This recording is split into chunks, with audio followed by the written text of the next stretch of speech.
বাগেরহাটের কচুয়া ও মুরেলগঞ্জ উপজেলার নারী পুরুষের পরিশ্রমে মাঠে হাসছে সূর্যমুখী ফুল। চাষে সফলতা পেয়ে আগামীতে আরও বড় পরিসরে চাষ করার পরিকল্পনা তাদের। কৃষি বিভাগ বলছে, কচুয়া উপজেলায় পুরুষের পাশাপাশি নারীরাও সূর্যমুখী চাষে আগ্রহী হচ্ছেন। বাগেরহাট থেকে জামাল হোসেন বাপ্পার পাঠানো তথ্য ছবিতে ডেস্ক রিপোর্ট।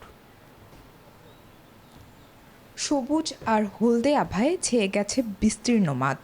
যতদূর চোখ যায় ততদূর হলুদ রঙের ঝলকানি দেখা যায়। এর বীজ থেকে উৎপাদিত তেলের চাহিদা থাকায় বাগেরহাটে বাড়ছে সূর্যমুখী চাষ।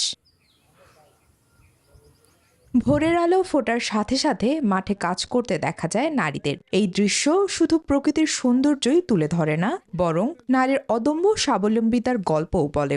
আল্লাহর রহমতে ফসল ভালো হয়েছে। এক একটা ফুল 10 থেকে 11 ইঞ্চি চওড়া হয়েছে। কষ্ট করছি বলেই তো আশা করতেছি, বা ফলনও ভালো হয়েছে। 1 বছরের তেলেই শুধু আমার খাবার জন্য আমি রাখছি, এর পরে যেটা বাড়তি ছিল সেটা আমরা বিক্রি করছি। প্রতিটি 11 থেকে 12 ইঞ্চি চওড়া ফুল থেকে 200 থেকে 300 গ্রাম বীজ পাওয়ার আশা ব্যক্ত করেন এই কর্মকর্তা।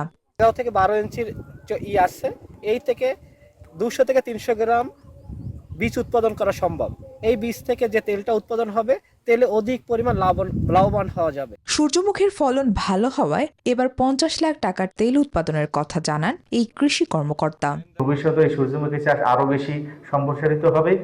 এবছর প্রায় আমরা আশা করছি যে 50 লক্ষাধিক টাকার তেল উৎপাদন হবে। কচুয়া উপজেলায় এবছর 65 হেক্টর জমিতে সূর্যমুখী ফুলের চাষ হয়েছে। Desk report, news 24।